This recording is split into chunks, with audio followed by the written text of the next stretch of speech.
अक्सर मैं हंसता हूं कि आरएसएस की सच्चाई अगर आप जानना चाहते हैं तो उसको मैं पंजाबी में ही दर्शा सकता हूं। संघ की संस्थाएं यूनाइटेड स्टेट्स में हैं, यूरोप में हैं, आपको ये संस्थाएं इंग्लैंड में मिलेंगी, आपको पड़ोसी देश नेपाल, श्रीलंका में दिखेंगी, आपको साउथ ईस्ट एशिया थाईलैंड में दिखेंगी, और ये सारी संगठित तौर पे एक दूसरे से जुड़ी हुई हैं। जब से बीजेपी पावर में आई है तो हम जो बजरंग दल का बोलबाला देखते थे वो बोलबाला अब नहीं दिखता है। हर संस्था में आरएसएस में ट्रेंड लोग बैठे होते हैं जो संपर्क बना के रखते हैं आरएसएस के संगठन से, और आरएसएस के नाम पे ना ये बिल्डिंग है, ना इसमें आरएसएस के नाम पे चंदा लिया गया है, ना ही आरएसएस ने इसे बनाया है। मैं पेपर पे जो दिखाया गया है वो देखते हैं, पर ये है अपना देश का हेडक्वार्टर है आरएसएस का। जो काम इलेक्शंस का हो रहा है, गुंडागर्दी का हो रहा है, डराने का हो रहा है, पैसे कलेक्ट करने का हो रहा है, या कोई और काम हो रहा है, इसका पता हमें तभी चल सकता है जब आरएसएस को अकाउंटेबल बनाएं, आरएसएस को रजिस्टर कराएं। इसमें कोई शक नहीं है कि बिल्कुल देशद्रोही इनका इतिहास रहा है। अपने आप को नेशनलिस्ट कहते हैं, लेकिन पूरा इनका इतिहास दिखाता है कि ये नेशनलिस्ट क्या, बिल्कुल एंटी नेशनल हैं, बिल्कुल देशद्रोही हैं। तो सबसे पहला काम तो इनका होता है मुसलमानों के खिलाफ नफरत फैलाना। बीजेपी और आरएसएस के रिश्तों पर लंबे समय से बहस होती रही है, लेकिन सवाल ये है कि सत्ता में आने के बाद आखिर आरएसएस के तेवर पहले जैसे क्यों नहीं दिखते। वरिष्ठ पत्रकार हरतोष सिंह बाल इस मुद्दे पर अपनी राय रखते हैं और कहते हैं कि अभी जो आप बजरंग दल को देख रहे हैं, जी हाँ, आप देख रहे हैं बजरंग दल को किस तरह से मुसलमानों पर हमला कर रहा है, किस तरह से किसी के घर पर घुस जाता है, वो अभी बहुत कम है, क्योंकि सत्ता में भाजपा है। और जब जहाँ सत्ता में भाजपा नहीं है तब आपको इनका असली रंग दिखेगा। तो चलिए चलते हैं हरजोत सिंह के पास और सुनते हैं कि वो क्या कह रहे हैं। अक्सर मैं हंसता हूं कि आरएसएस की सच्चाई अगर आप जानना चाहते हैं तो उसको मैं पंजाबी में ही दर्शा सकता हूं, पर यहाँ पे पंजाबी नहीं बोलूँगा। मेरा खुद पत्रकारिता में कम से कम अब 30 साल होने को आ रहे हैं। आजकल हमारा कारवां का दफ्तर है झंडेवाला में है, और मेरी खिड़की से एक ही बिल्डिंग दिखती है, वो जो आरएसएस का नया हेडक्वार्टर है पीछे दिखता है। और उस बिल्डिंग को देख के ये भी साफ हो जाता है कि हम लोगों को आज पत्रकारिता में क्या काम करना चाहिए और क्या नहीं करना चाहिए। एक पुरानी बात है जहाँ पे मेरे को खुद आरएसएस का जो पूरा संगठन है और उसका जो पूरा नक्शा है उसके बारे खुद इजाज़ तब हुआ जब मैं मध्य प्रदेश में खुद इंडियन एक्सप्रेस के लिए रिपोर्टर था। ये बात है कम से कम 20-25 साल पुरानी है, 2001-2002। उस इलेक्शन में उमा भारती जीती हैं दिग्विजय सिंह के खिलाफ।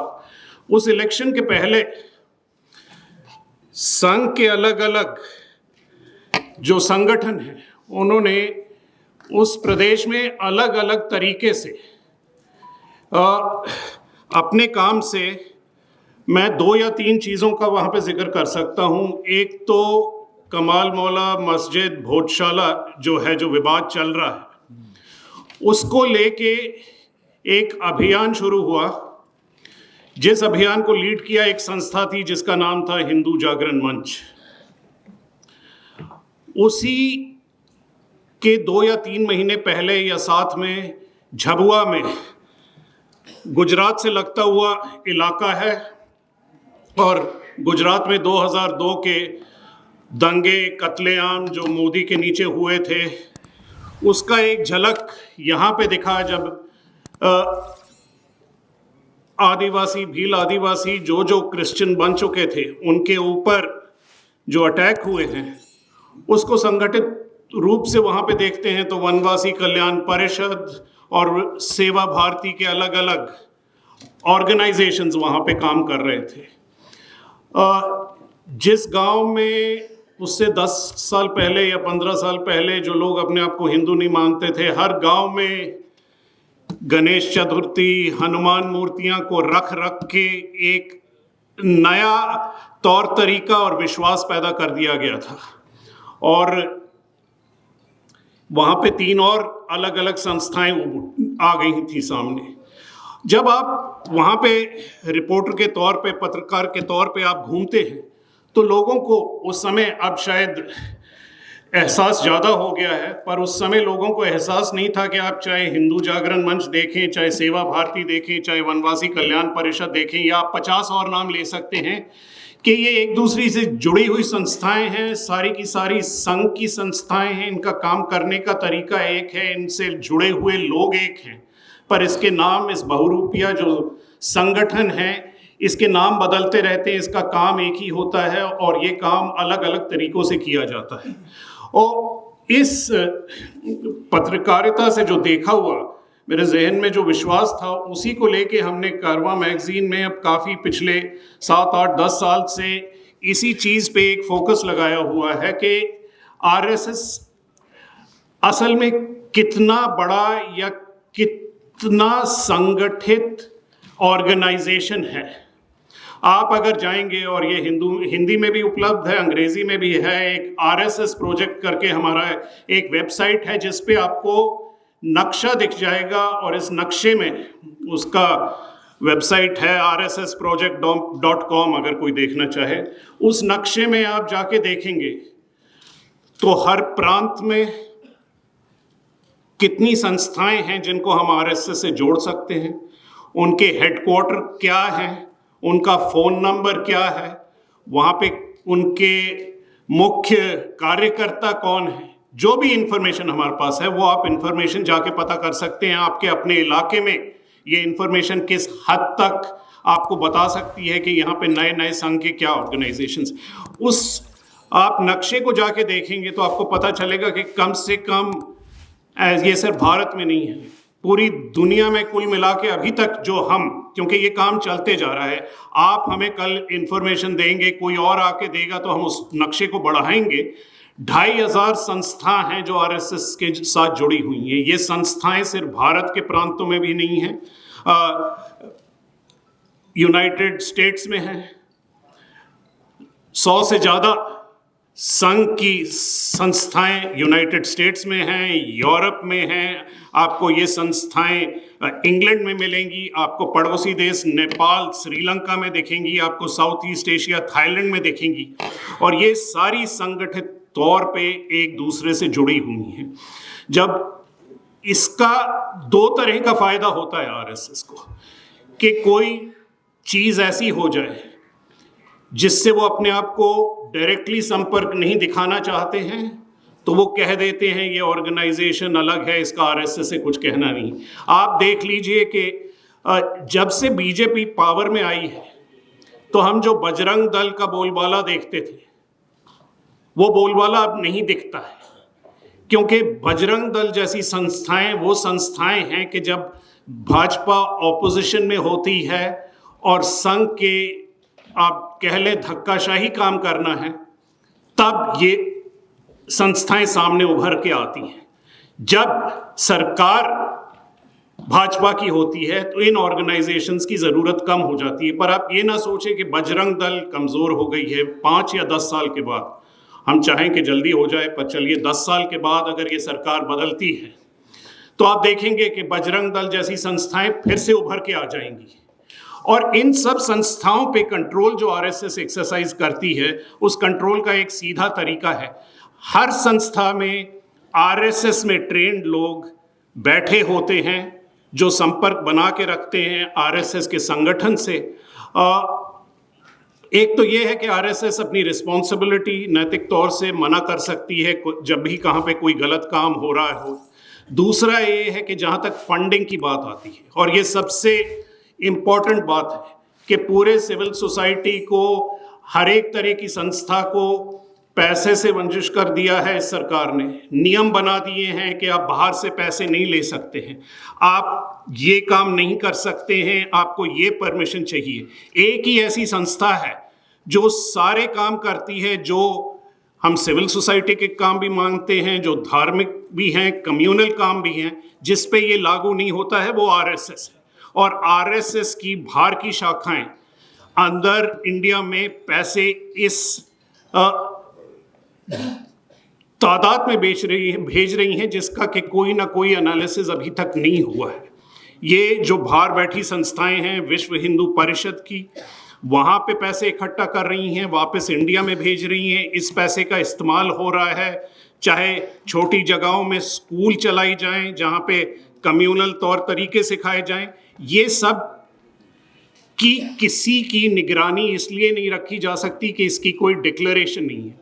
जिस बिल्डिंग की मैंने बात शुरू की थी कि हमारी खिड़की से दिखती है आरएसएस का हेडक्वार्टर, उस पे हमने पूरी कहानी की है यही पता करने के लिए कि इस बिल्डिंग को बनाया किसने है, इसको बनाने का पैसा कहाँ से आया है और इसके पीछे कौन है। आप इस बात का भी पता इस देश में नहीं कर सकते। 10 अलग अलग संस्थाएं रजिस्टर्ड हैं जिसने अलग अलग चंदे इकट्ठे किए हैं, जिसने अलग अलग से लोगों से कुछ कंट्रीब्यूशन लिए हैं, और आरएसएस के नाम पे ना ये बिल्डिंग है, ना इसमें आरएसएस के नाम पे चंदा लिया गया है, ना ही आरएसएस ने इसे बनाया है। मैं पेपर पे जो दिखाया गया है वो देखते हैं, पर ये है अपना देश का हेडक्वार्टर है आरएसएस का।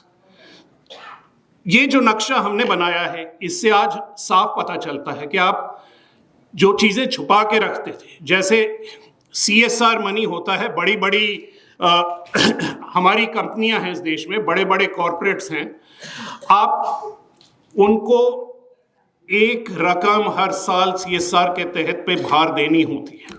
अब इस नक्शे से अगर हम मिलाएं तो हमें पता चलता है किस हद तक कॉरपोरेट इंडिया से आरएसएस की तरफ फंडिंग जा रही है। पर फंडिंग उस तरह की ऑर्गेनाइजेशंस को जा रही है जिसका नाम ना आपने सुना है ना मैंने सुना है। उसका नाम हम CSR लिस्ट में देखेंगे तो ये कह ही नहीं सकते कि ये फंडिंग आरएसएस को जा रही है।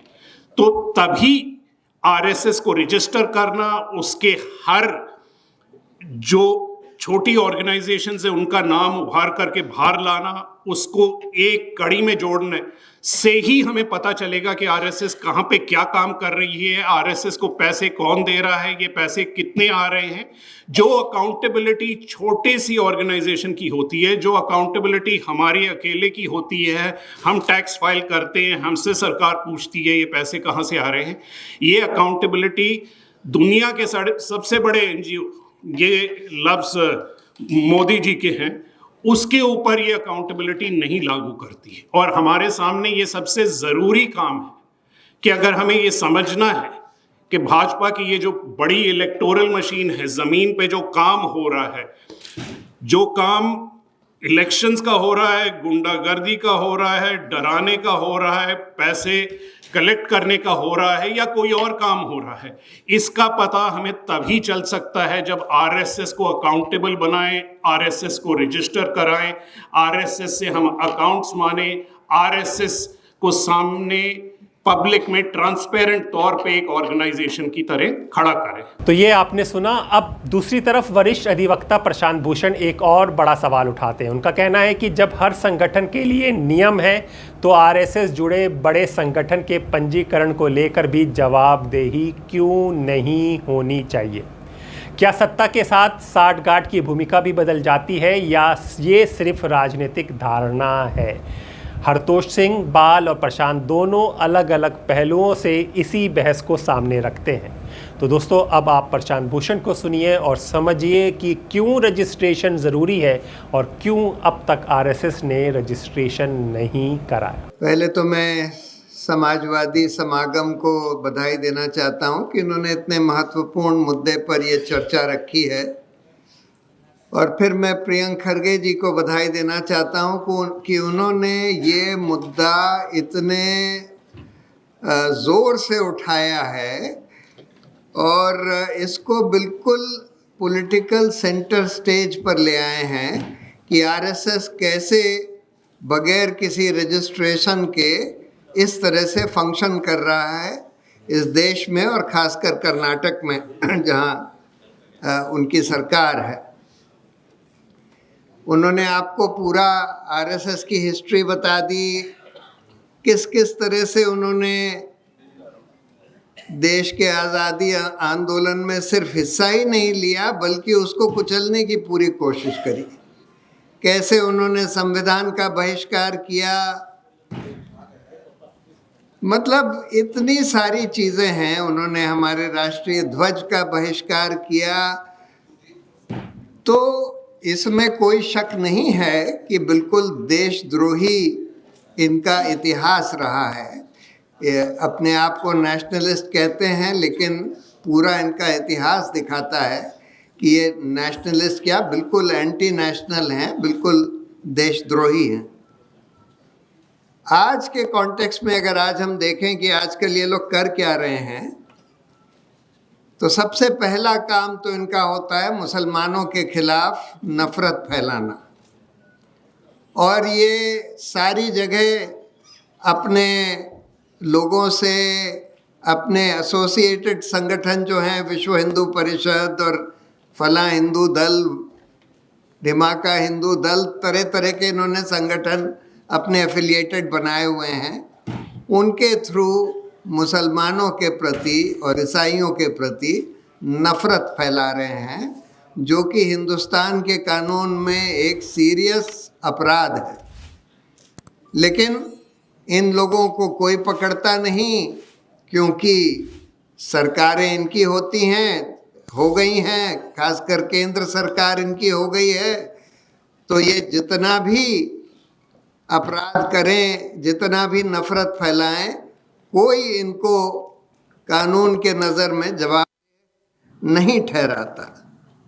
उसके साथ साथ ये हिंसा भी फैलाते हैं, अपना लाठी और तलवार और त्रिशूल और हर तरह से प्रमोट करते हैं कि भाई मुसलमानों के खिलाफ तो हिंसा होनी चाहिए, उनको मार देना चाहिए। और इसी के चलते हुए आज हम देख रहे हैं कि सड़कों पर मॉब लिंचिंग वगैरह इतने, जब से बीजेपी सत्ता में है खासकर, तब से बहुत मॉब लिंचिंग वगैरह हो रही है पूरे देश में। ये सारे आरएसएस से एफिलिएटेड लोग ही हैं जो इस तरह की हिंसा, मॉब लिंचिंग वगैरह करते हैं। दूसरा इनका काम ये है कि मनुस्मृति को बढ़ाना है। कहते हैं कि हमारा तो संविधान मनुस्मृति है, जैसे आपको खरगे जी ने बताया। महिलाओं के खिलाफ, महिलाओं को कहना कि भाई वो तो बस पुरुषों की एक प्रॉपर्टी है, उस तरह की इनकी सोच है। कास्ट के बारे में भी कि दलित जो हैं उनको तो यहाँ हमारे पैर के तले रहना है, उस तरह की सोच फैलाते हैं। साथ में अभी तो एक जने निकले थे आरएसएस संगठन से, जिन्होंने खुलकर कई बयान दिए हैं, कई इंटरव्यूज़ दिए हैं, बताया है कि कैसे आरएसएस जो है बॉम्ब बनाने की बिल्कुल प्रशिक्षण देती है। और उस समय जब मुसलमानों को बदनाम करने के लिए ये सब कोशिश करी जा रही थी, इन लोगों के घरों पर भी बम एक्सप्लोड हुए हैं और इन्होंने बकायदा प्रशिक्षण दिया है, सिखाया है लोगों को कि तुम बम बनाकर यहाँ बम प्लांट कर दो और उसका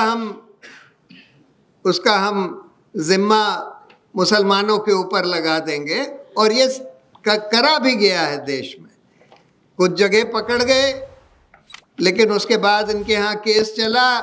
फिर जब इनकी सरकार आ गई तो इन्होंने पब्लिक प्रोसिक्यूटर वगैरह बदल के और केस को रफा दफा करवा दिया। लेकिन ये काम भी ये लोग करते हैं। मतलब सिर्फ नफरत ही नहीं फैलाते, हिंसा भी फैलाते हैं, टेररिज्म भी फैलाते हैं। मतलब देशद्रोह के साथ साथ टेररिस्ट भी हैं, लेकिन चलने दिया जा रहा है। अब भाजपा कहती है कि ये तो कोई कल्चरल संगठन, ये लोग खुद कहते हैं कि हम तो कल्चरल संगठन हैं, हमको कोई राजनीति से लेना देना नहीं है। लेकिन भाजपा में जितने लोग भी आज सत्ता में बैठे हुए हैं, चाहे वो केंद्र सरकार में, चाहे इनकी राज्य की सरकारों में, ज़्यादातर लोग आरएसएस से ही निकले हुए हैं। और आरएसएस ने भाजपा का एक मंत्री भी बना रखा है, जो भाजपा की सरकार से लियाज करता है, बातचीत करता है कि भाई आरएसएस के कहने के हिसाब से सरकार चलती रहे। और ये लोग खुद ही कहते हैं मोदी और लोग कि भाई आरएसएस तो हमारा, अब तो खैर वो इजराइल को कहते हैं कि इजराइल हमारा बाप है, नहीं तो अदरवाइज आरएसएस को कहते थे कि भाई आरएसएस तो हमारा बाप है। वो मातृ संगठन है और ये अच्छा, फादरलैंड है। अच्छा, फादरलैंड, ठीक है। तो यूनिवर्सिटीज में अब सरकार जो है, उन्होंने यूनिवर्सिटीज के वाइस चांसलर्स का चयन जो है पूरा आरएसएस के ऊपर छोड़ दिया है। और अब आप देख सकते हैं कि हिंदुस्तान में जितनी सेंट्रल यूनिवर्सिटीज हैं, उनके सारे के सारे वाइस चांसलर जो हैं आरएसएस की सहमति से ही नियुक्त करे जाते हैं। उसमें से कई वाइस चांसलर्स, कई केस तो मैंने ही किए हैं, कई वाइस चांसलर्स यूजीसी के रेगुलेशन के हिसाब से अनक्वालिफाइड हैं, उनको क्वालिफिकेशन नहीं है लेकिन फिर भी बना दिया गया है। और क्योंकि आजकल ये लोग काफ़ी हद तक इनका कंट्रोल न्यायपालिका के ऊपर भी हो गया है, तो इसकी वजह से इसके चलते हुए अनफॉर्चुनेटली न्यायपालिका भी इन आरएसएस के अनक्वालिफाइड वाइस चांसलर्स के अपॉइंटमेंट को रद्द नहीं करती है। एक आध चीज़ प्रियंक खरगे जी शायद कहना भूल गए कि इन्होंने अपनी किताबों में लिखा हुआ है कि हिटलर को कितना आदर करते थे, कितना प्रेज करते थे। हिटलर को तो ये इन्होंने खूब ग्लोरीफाई किया है, मतलब बिल्कुल फांसीवादी इनकी सोच है, कम्युनल फांसीवादी पूरी सोच है, लोकतंत्र में तो बिल्कुल विश्वास ही नहीं करते। और अगर किसी ऑर्गेनाइजेशन, अगर ये रजिस्टर्ड ऑर्गेनाइजेशन होते, अगर किसी ऑर्गेनाइजेशन को हिंदुस्तान में बैन होना है तो आरएसएस को कायदे से बैन हो जाना चाहिए था। इन्होंने सिमी को, students Islamic movement of India, जो स्टूडेंट्स विंग था एक मुस्लिम ऑर्गेनाइजेशन का, जिसमें कोई ऐसी चीज़ नहीं थी कि जिसके आधार पर उनको बैन किया जाए, उसको बैन कर दिया, लेकिन आरएसएस को नहीं बैन किया। ये जो मुद्दा खरगे जी ने उठाया है कि उनका रजिस्ट्रेशन होना चाहिए जिससे उनकी फंडिंग का पता लग सके, उनको फंडिंग के प्रति जवाबदेह ठहराया जा सके, उनकी फॉरेन फंडिंग भी बहुत होती है। एक अमेरिका में ऑर्गेनाइजेशन है, उसमें छानबीन करके निकाला है कि इनके कितने सारे एफिलिएटेड ऑर्गेनाइजेशंस हैं जिनको खूब फॉरेन फंड्स मिलते हैं। ओएनजीसी वगैरह से भी जो फंड्स दिए गए हैं, डायरेक्टली आरएसएस को नहीं, लेकिन आरएसएस से जुड़े हुए कई सारे संगठनों को ओएनजीसी से, दूसरे जो पब्लिक सेक्टर अंडरटेकिंग सरकार के अंडर हैं, उनसे दिए गए हैं। तो इनकी इतना बड़ा ऑर्गेनाइजेशन जो कहते हैं कि 1 करोड़ लोग से ज़्यादा उसके मेंबर हैं, बगैर किसी रजिस्ट्रेशन के, बगैर फंडिंग की कोई पारदर्शिता के, बगैर किसी तरह की जवाबदेही के चलता चला जा रहा है और उसको चलने दिया जा रहा है। अब बड़ा सवाल ये है, और इन्होंने इतने बड़े बड़े भवन, जैसे आरएसएस भवन जो बता रहे थे खरगे जी, कि 150 करोड़ रुपए लगाकर बिल्कुल एक आलीशान 5 स्टार इमारत इन्होंने अपने आरएसएस के ऑफिस पर बना ली है। ये सब पैसा कहाँ से आ रहा है, कैसे आ रहा है, किसके पास आ रहा है, किसकी जवाबदेही है, ये सब तो पता होना चाहिए। अब सवाल ये है कि हम लोग को क्या करना चाहिए, क्या कर सकते हैं। देखिए, आरएसएस को एक तो खैर अनरजिस्टर्ड ऑर्गेनाइजेशन है, दूसरी बात यह है कि किसी भी संस्था को बैन करना कई बार काउंटर प्रोडक्टिव होता है, लेकिन कई चीज़ें हम लोग कर सकते हैं। हम लोग कम से कम पूरे देश को, आज तो सोशल मीडिया का ज़माना है, ऑल्टरनेट मीडिया का ज़माना है, गोदी मीडिया तो खैर सरकार का एजेंडा चलाता है, हिंदू मुस्लिम का एजेंडा चलाता है, लेकिन अब जैसे ये सारा कॉकरोच जनता पार्टी के प्रोटेस्ट में देखा गया कि आज ऑल्टरनेट मीडिया, सोशल मीडिया जो है, मेन स्ट्रीम मीडिया से ज़्यादा ताकतवर हो गया है, कहीं ज़्यादा ताकतवर हो गया, और हमको उसका इस्तेमाल करके इनको पूरा एक्सपोज करना है। इनके बारे में जो जो खरगे जी ने बताया, और भी जो चीज़ें हैं कि कितने ये लोग हिंसक हैं, कितने कम्युनल हैं, कैसे देश को कमज़ोर करने के लिए इन्होंने पूरी कोशिश करी हुई है, कैसे महिला विरोधी हैं, दलित विरोधी हैं, क्या क्या इन लोगों ने किया हुआ है, हिटलर के बड़े प्रेमी हैं वगैरह वगैरह। ये सारी चीज़ें हम लोगों को पहली बात तो एक्सपोज करनी चाहिए।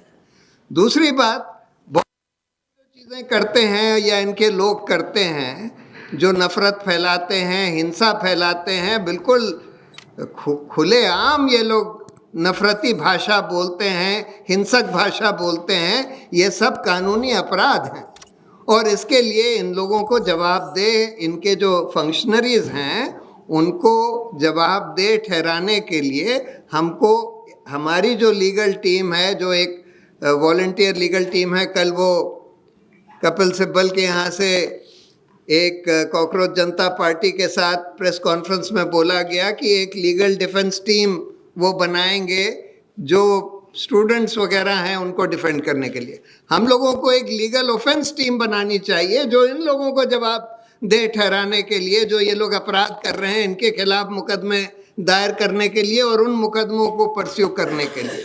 क्योंकि ये बहुत, जब तक इन लोगों को जवाबदेह नहीं ठहराया जाएगा, मैं तो ये दूसरी बात भी कहता हूँ कि पुलिस आजकल झूठे मुकदमे बना देती है हमारे अच्छे अच्छे मानवाधिकार के कार्यकर्ताओं के खिलाफ। जब तक उन पुलिस वालों को जवाबदेह नहीं ठहराया जाएगा, उनके खिलाफ केस नहीं रजिस्टर करा जाएगा, तब तक ये सिलसिला नहीं रुकेगा। उसी तरह से जब तक इन लोगों को जवाबदेह नहीं ठहराया जाएगा, और उसके लिए हम लोगों को एक लीगल टीम बनाकर इसको परस्यू करना होगा, इंश्योर करना होगा कि भाई FIR रजिस्टर होती है, उसका इन्वेस्टिगेशन होता है, चार्जशीट फाइल होती है, इन लोगों का प्रोसिक्यूशन होता है।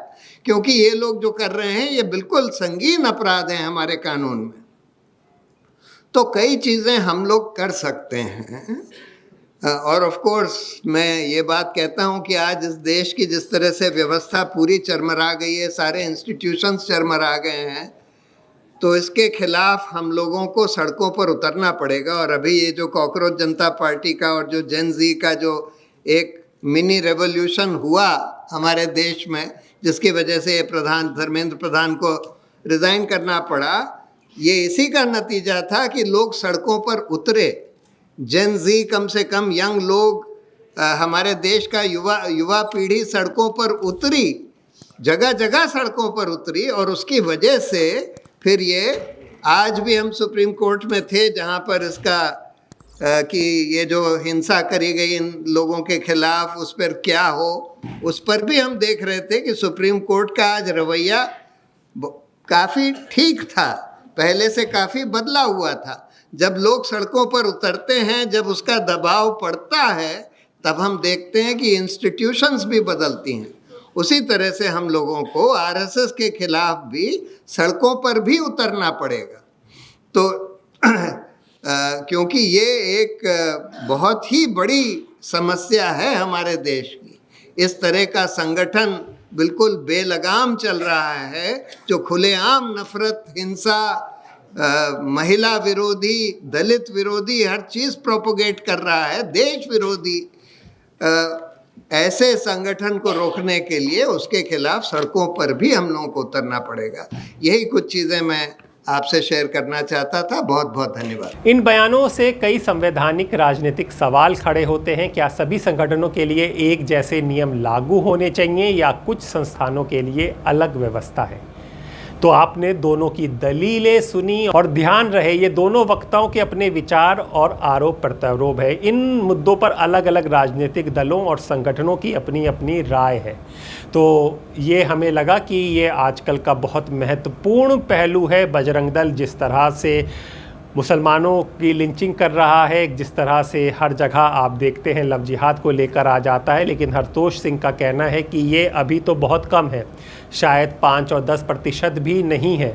लेकिन जब सत्ता में बीजेपी नहीं होती है, भाजपा नहीं होती है, तब इन लोगों को और ज़ोर से सपोर्ट किया जाता है और इससे बुरे हालात देश के कर दिए जाते हैं। वहीं प्रशांत भूषण ने भी हमें समझाया कि आरएसएस का क्यों रजिस्ट्रेशन होना ज़रूरी है। इतना बड़ा संगठन है, इतना बड़ा लेन देन है, इतनी बड़ी बिल्डिंगें हैं, ये सब कैसे बन रही हैं, कहीं तो जवाबदेही होगी। आप लोगों की क्या राय है हमें कमेंट बॉक्स में ज़रूर दें और इसी तरह की जानकारी जानने के लिए दासोतंत्र के साथ जुड़े रहें। दासोतंत्र।